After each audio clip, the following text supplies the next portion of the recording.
Son Excellence le général d'armée Abdrahmane Tiani, président de la République, chef de l'État, a signé une ordonnance portant nationalisation de la Société des mines du Liptako SMLSA.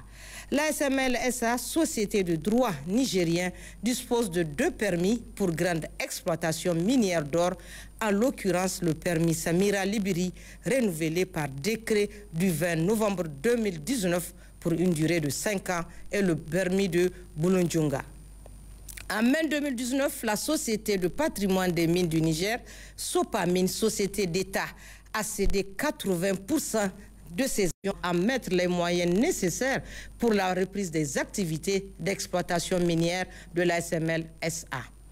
Le ministère en charge des mines s'est engagé à renouveler les conventions et à octroyer des permis demandés par la SMLSA pour faire la recherche et assurer la continuité de l'exploitation de la SMLSA. En 6 ans après cette session d'action, il est constaté de graves manquements du groupe McKinnell Resources Limited aux obligations contractuelles et une situation économique alarmante de la SMLSA.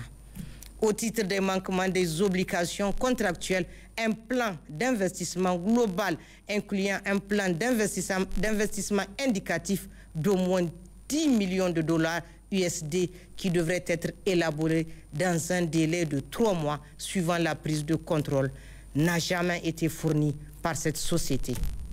Le non-respect de cet engagement a eu pour conséquence immédiate l'accumulation des arriérés de taxes et des salaires, entraînant un manque de visibilité sur les ressources minières à exploiter et un endettement important aggravé par l'absence de nouveaux investissements. Il faut relever par ailleurs que la SMLSA est redevable de plusieurs dettes fiscales vis-à-vis de l'État du Niger. Au total, la situation de l'endettement de la SMLSA en fin novembre 2024 a eu pour conséquence notamment un fonctionnement partiel de la mine et de l'usine avec des arrêts répétitifs.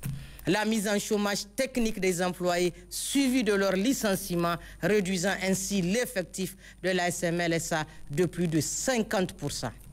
Le non-paiement des salaires à temps, le manque de couverture d'assurance santé et d'assurance vie, le non-paiement des cotisations à la Caisse nationale de sécurité sociale, exposant ainsi les employés à une précarité sans précédent.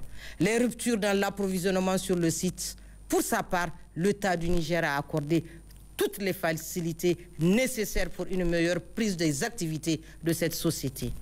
Au regard de ces manquements, dans l'optique de sauver cette entreprise hautement stratégique, l'État du Niger a pris la décision de nationaliser la SMLSA.